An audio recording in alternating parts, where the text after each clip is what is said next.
अस्सलाम वालेकुम।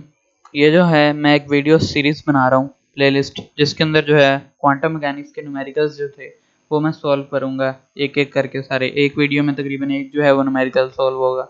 ये जो वीडियो बन रही है ये सबसे पहली है और ये एक प्री रिक्विजिट है, जिसके अंदर श्रोडिंगर वेव इक्वेशन जो है वो सॉल्व करूँगा मैं और बताऊँगा कि कैसे करते हैं। ईजी सा वे है। तो ये यूज़ होगी बाद वाली इक्वेशन में, जिसके अंदर डायरेक्ट फार्मूला जो हैं वो लिखे होते हैं। तो फिर पता चल जाएगा कि ये फार्मूला कहाँ से आ गया है, क्योंकि उन वीडियोस में जो आएंगी आगे न्यूमेरिकल की वीडियोस, उनमें बस मैं रेफरेंस दूंगा कि मैंने ये वीडियो जो है श्रोडिंगर इक्वेशन से ली है। अगर आप पोटेंशियल एनर्जी चेंज कर दें, वो जब बाद में करेंगे तो पता चल जाएगा। अगर आपने ये वीडियो देखनी है तो देख लें, अगर स्किप करके न्यूमेरिकल्स पे जाना है तो स्किप भी कर सकते हैं।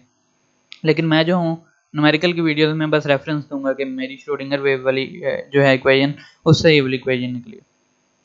तो शुरू करते हैं। सबसे पहले जो है वो हमारे पास एक श्रोडिंगर वेव इक्वेशन है, जो एक पार्टिकल के लिए, फ्री पार्टिकल के लिए विद पोटेंशियल वी, उसके लिए ये इक्वेशन है। एक बार मैं पढ़ के सुना देता हूँ, क्योंकि जो है पिक्चर लेते वक्त थोड़ी सी इक्वेशंस जो हैं वहाँ पे लाइट पड़ रही थी। Minus H cut square over 2m partial square psi x and T. Sai जो है वो एक्स और टी पे डिपेंड कर रहा है। Partial X square plus V of X psi X T is equal to iota H cut psi X X T पे depend कर रहा है और पार्शल टी। ये श्रोडिंगर वेव इक्वेशन जो है हमने ली हुई है for potential V for a free particle in space. यहाँ पे जो है साई वो दो वेरिएबल्स पे डिपेंड कर रहा है, एक्स और टी पे। तो इसको सॉल्व करने के लिए जो है वो हम सबसे इजी वे इस्तेमाल करते हैं, क्योंकि श्रोडिंगर वेव इक्वेशन जो है वो एक लीनियर पार्शियल डिफरेंशियल इक्वेशन है। तो linear partial differential equation solve करने का एक तरीका होता है जिसको सेपरेबल वेरिएबल्स कहते हैं, जिसके अंदर जो है आप जो फंक्शन डेरिवेट हो रहा होता है, क्योंकि ये साई फंक्शन है ना, ये डेरिवेट हो रहा है एक्स के साथ एक बार, और एक्स एक बार जो है वो टाइम के रिस्पेक्ट से। तो आप जो फंक्शन हो रहा होता है डेरिवेट, उसको अलग कर लेते हैं, अलग कर सकते हैं दो फंक्शंस में, एक एक्स और एक टी जो है। जब फॉर एग्जांपल यहाँ पे जैसे एक्स और टी पे डिपेंड कर रहा है, इस तरह उसको अलग कर सकते हैं।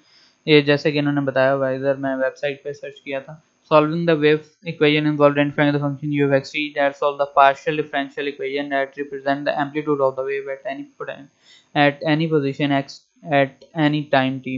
ये इक्वेशन दी हुई है वेव इक्वेशन वही, और ये method of separation of variables जो है वो लगाया हुआ है। उसका हम सोल्यूशन फाइंड करने के लिए जो है एक एक जो है वो अलग कर लेते हैं, कि एक फंक्शन डिफाइन कर लेते हैं जो सिर्फ एक्स पे डिपेंड कर रहा है, और एक फंक्शन डिफाइन कर लेते हैं जो सिर्फ टी पे डिपेंड कर रहा है। और जब इन दोनों फंक्शंस का आंसर को मल्टीप्लाई करते हैं ना, ये फंक्शंस को मल्टीप्लाई करते हैं, तो ओरिजिनल फंक्शन आ जाता है हमारे पास। इस तरह सॉल्व करने में हमें आसानी होती है, क्योंकि इस तरह हम अलग एक फंक्शन को पहले सॉल्व कर लेते हैं, फिर दूसरे को फिर बाद में मल्टीप्लाई करते हैं, तो दोनों का इकट्ठा ही आ जाता है, बस ओरिजिनल आ जाता है, उसको फिर इक्वेशन में पुट करना होता है। इस तरह आसानी रहती है। इस तरह जो है हमने यहाँ पे भी किया है। साई एक्स और टी जो है उसको डिवाइड कर लिया psi X into phi T में। यहाँ पे साई एक्स का मतलब फुल वेव फंक्शन नहीं है, ये बस रिप्रेजेंटेशन है साई एक्स की। साई एक्स जो है वो सिर्फ एक्स पे डिपेंड कर रहा है, और फाई टी फंक्शन जो है वो सिर्फ टी पे डिपेंड कर रही है। ये दोनों फंक्शन है। अब आगे देखते हैं कि एक्स जो है वो स्पेशल फंक्शन है, एक्स वाई जी कार्टेशियन कोऑर्डिनेट्स में जो होता है, और टी जो है वो टाइम फंक्शन लिया हुआ हमने, जो टाइम के रिस्पेक्ट से मूव करेगा। इन दोनों की जो वैल्यूज़ हैं साई एक्स टी, जो हमने मल्टीप्लाई करके दो फंक्शन बनाए हैं, इनको ऊपर वाली इक्वेशन में पुट कर देते हैं। श्रोडिंगर की जो इक्वेशन है, ओरिजिनल इक्वेशन, यहाँ पे पुट करेंगे तो ये आ जाएगा साई एक्स टी जो है वो अब डिवाइड होके इनकी वैल्यूज आ जाएंगी, psi X into phi T, psi X into phi T, और साई एक्स और इंटू फाई टी। बाकी इक्वेशन वही है, उसी तरह नीचे आ जाएगी। अब इससे आगे जाएंगे तो बस सॉल्व जो है वो करना है, आगे तो आसान ही है। बस ये मेथड एक बार ढूंढना था, एक्सेप्टेबल वेरिएबल्स जो है वो लगाना। अब जिस तरह हमें पता है कि ये पार्शियल डेरिवेटिव है, पार्शियल डेरिवेटिव का मतलब है कि एक ही वेरिएबल जो है वो एक टाइम पे डेरिवेट हो सकता है।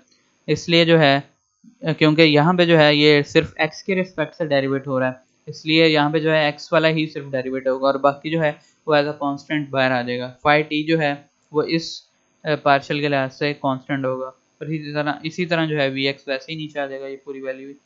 और इस साइड पे जो है वो टी के लिहाज से जो है वो डेरिवेटिव हो रहा है, इसलिए पार्शियल टी जो है वो डेरिवेटिव के अंदर आ जाएगा, और साई एक्स जो है वो एज अ कांस्टेंट यहाँ पे रोल प्ले करेगा, और वो बाहर आ जाएगा डेरिवेटिव पार्शियल से।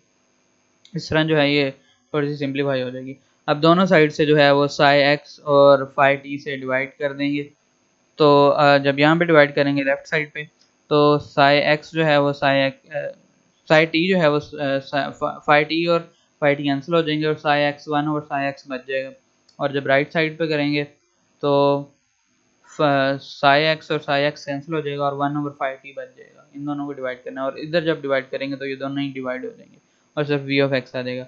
अब ये बड़ी इंटरेस्टिंग सिचुएशन आ गई है हमारे पास एक और, जिसको हम इजीली सॉल्व कर सकते हैं। यहाँ पे जो है इक्वल के लेफ्ट साइड पे जितनी भी सारी वैल्यूज हैं वो सिर्फ x पे डिपेंड कर रही हैं।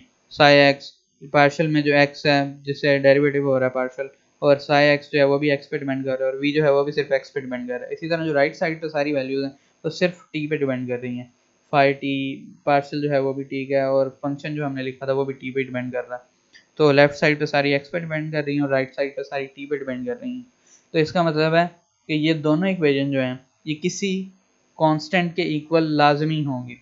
एक एग्जांपल देता हूँ मैं छोटी सी, जैसे है x is equal to Y.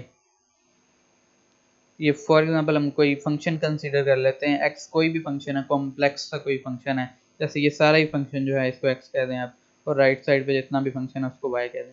ये इक्वल आ रही हैं तो इनका आंसर जो आएगा, जो इनकी ओरिजिनल वैल्यू होगी वो भी कांस्टेंट ही होनी चाहिए, कोई ना कोई वैल्यू। दोनों की 3, अगर y की 3 वैल्यू आ रही है तो x की भी ही 3 वैल्यू होनी चाहिए। तो इन दोनों का जो है वो कांस्टेंट होना ज़रूरी है ताकि ये वाली इक्वेशन जो है वो सेटिस्फाई रहे, ये ना चेंज हो। क्योंकि अगर हम x के लिहाज से डेरिवेटिव लेंगे एक साइड पे लेफ्ट साइड पे, और अगर वो चेंज ना हुआ तो इसकी कोई और वैल्यू आ जाएगी और राइट साइड पे जो है वो कोई और वैल्यू आ जाएगी। इसलिए जो है हमने जो है इनको कांस्टेंट के इक्वल रखना है कि दोनों की वैल्यू सेम रहें। इसका अगर t की वैल्यू कोई पुट करके हम सॉल्व करें तो वो कांस्टेंट आंसर आए, और फिर x की वैल्यू कोई रख के सॉल्व करें तो वही आंसर आए, ताकि इक्वेशन जो है वो बैलेंस रहे और इक्वल ही रहे।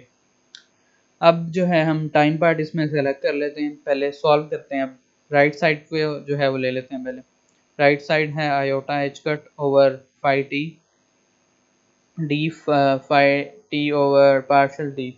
अब ये डी इसको लिख सकते हैं क्योंकि अब इसमें दूसरी कोई एक्स की वैल्यू नहीं है, सिर्फ डी है, तो इसलिए इसको डी लिख दिया पूरा। इसमें फाई टी है, सिर्फ एक्स या कोई और वेरिएबल नहीं है। और ये ई जो है ये हमने कांस्टेंट लिया है, ये बाद में जाके पता चलेगा। ये भी एनर्जी होती है, एक फिजिकल क्वांटिटी है, लेकिन फिलहाल जो है वो हमने इसको ई के इक्वल लिया हुआ कांस्टेंट। इसको सॉल्व करने का जो है वो भी आसानी तरीका है कि आयोटा एच कट और ये जो सारी वैल्यू हैं इसको राइट साइड पे ले जाएं, फाई टी मल्टीप्लाई हो जाएगा और आयोटा एच कट डिवाइड में आ जाएगा।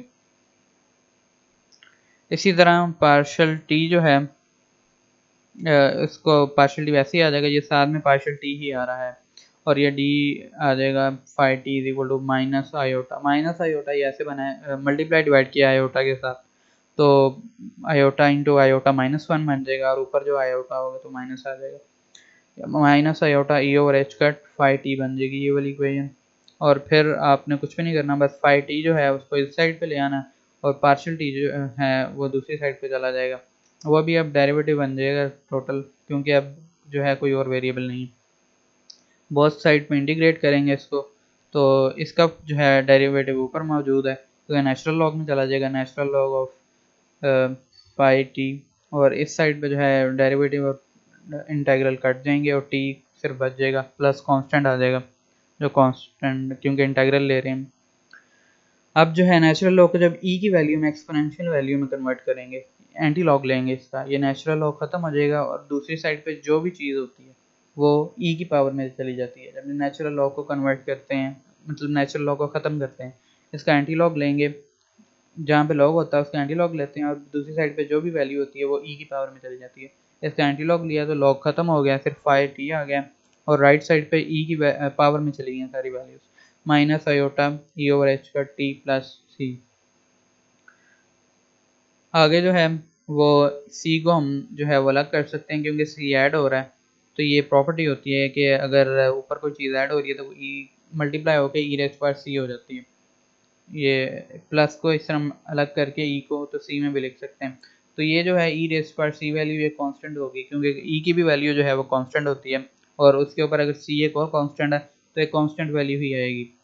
तो उसको हमने ए कंसीडर कर लिया कि ए जो है वो कंसीडर्ड वैल्यू है ई रेज़ पार्ट सी की।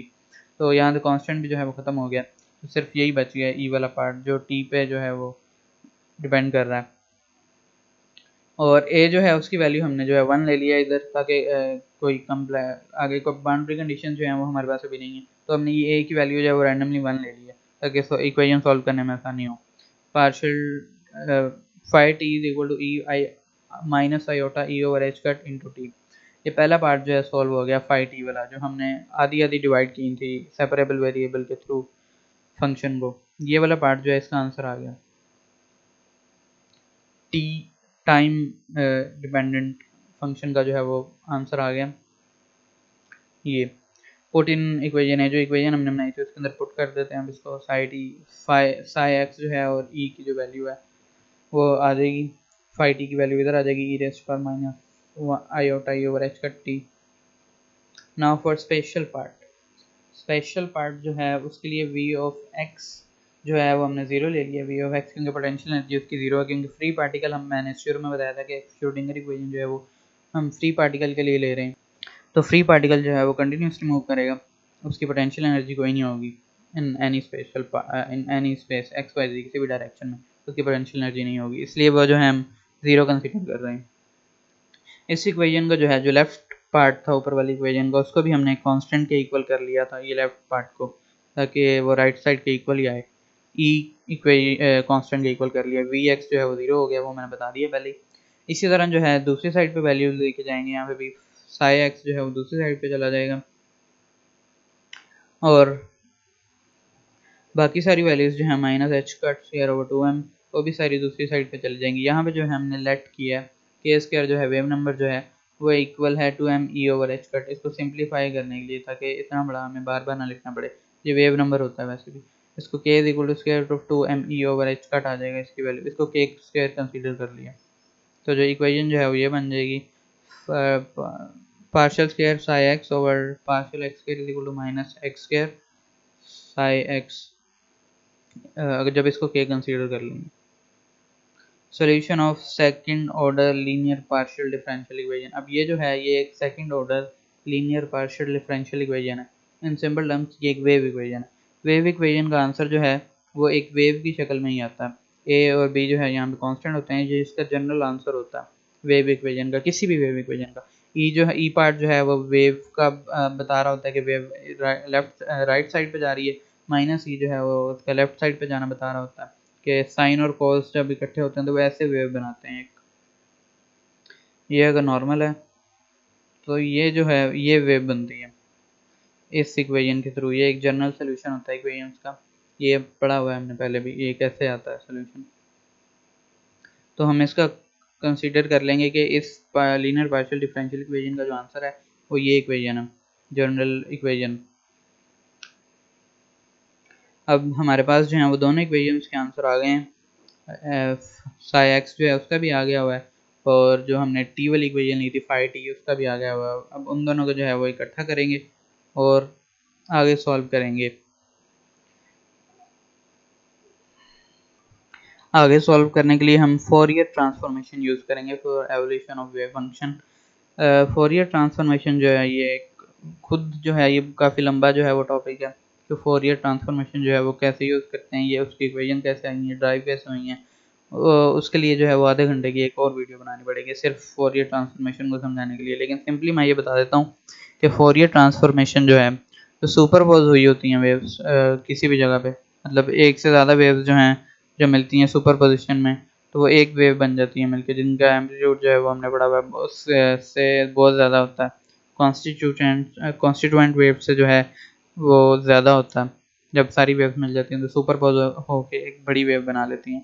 तो ये जो है क्या करता है फोरियर ट्रांसफॉर्मेशन, कि जो एक सुपरपोज वेव होती है ना बड़ी, उसको कन्वर्ट कर देता है उसकी छोटी वेव्स में, कॉन्स्टिट्यूएंट वेव्स जो होती हैं उसकी, जिससे वो मिलके बनी होती है सम ऑफ द वेव्स में, जिससे फिर अलग अलग पता चल जाता है कि कौन सी वेव जो है वो किस साइड पे जा रही है। ये देखते हैं हम, टी जो है वो हमने यहाँ पे 0 लिया हुआ है, time T is equal to 0, और साई एक्स जो है उसमें चेंज देख रहे हैं हम कि वेव जो है स्पेशल डायरेक्शन में किधर जा रही है, उसके लिए ये फंक्शन होता है फोरियर ट्रांसफॉर्मेशन कहते हैं इसको। साई के इज इक्वल टू के जो है वो वेव नंबर है 1/2 पाई का स्क्वायर रूट और माइनस इन्फिनिटी से इन्फिनिटी तक होता है। साई एक्स जो फंक्शन है हमारा, क्योंकि यहाँ पे हमने टी ज़ीरो लिया हुआ तो टी नहीं आएगा, और ई रेस्ट पर माइनस आयोटा के x of D x into D x, ये फोरियर ट्रांसफॉर्मेशन होती है। यहाँ पे वेव फंक्शन की वैल्यू डालते हैं तो वो उसको डिवाइड कर देता है उसके कॉन्स्टिट्यूएंट पार्ट्स में। 5 is how much a plane wave with number wave number K is present in psi X. ये जो है ये हमें बताता है कि कितनी जो है वो प्लेन वेव जो हैं वो पूरे वेव फंक्शन में जो हैं वो प्रेजेंट है। इस इक्वेशन से हमें स्पेशल डायरेक्शन में जो वेव्स हैं उनका पता चल जाता है।